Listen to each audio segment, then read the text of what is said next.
So let's apply the same logic, but let's do it to a graph, okay? So let's do it to like a traditional graph. So use a graph of f of x equals x squared. That's your parent function for your quadratic, which is a parabola. And so it's going to be a U-shaped. Okay, and I'm going to spare y'all from having to look at the example. I'm just going to draw this out. If you don't believe me, you can go look on the notes. So this is the original. We're going to move this thing around, okay? And so let's go through the process, the order of operations here to see what we need to do, how to move it. Okay. And I'm going to make a few movements here on this. Okay. So the first thing I'm going to take care of is a horizontal shifting. So horizontal shifting, I want to put a 1 there. Horizontal shift. And then remember, it's opposite of what you think when you add, because your horizontal shifting, by the way, is when you do the x. When you add, it goes to the left. When you subtract, it goes to the right. So right 1. So I'm going to move all these points, or I can move these points right 1. So I'm going to move them right 1. Which you could just sketch this out if you want. So this would be right 1, right 1. Okay, so I'm just going to move it right there. So there's my first move.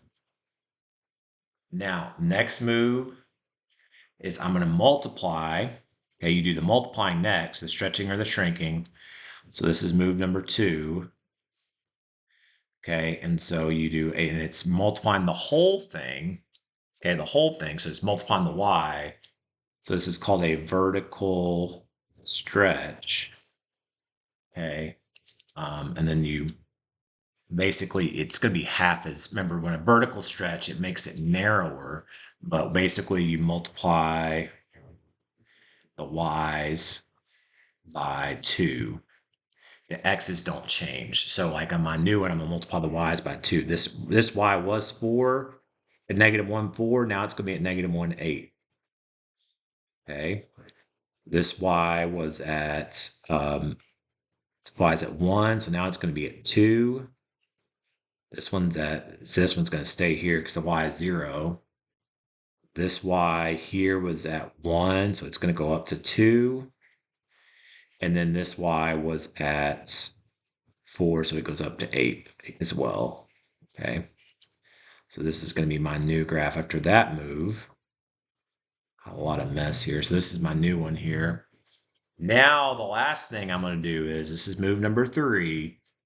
This is a vertical shift.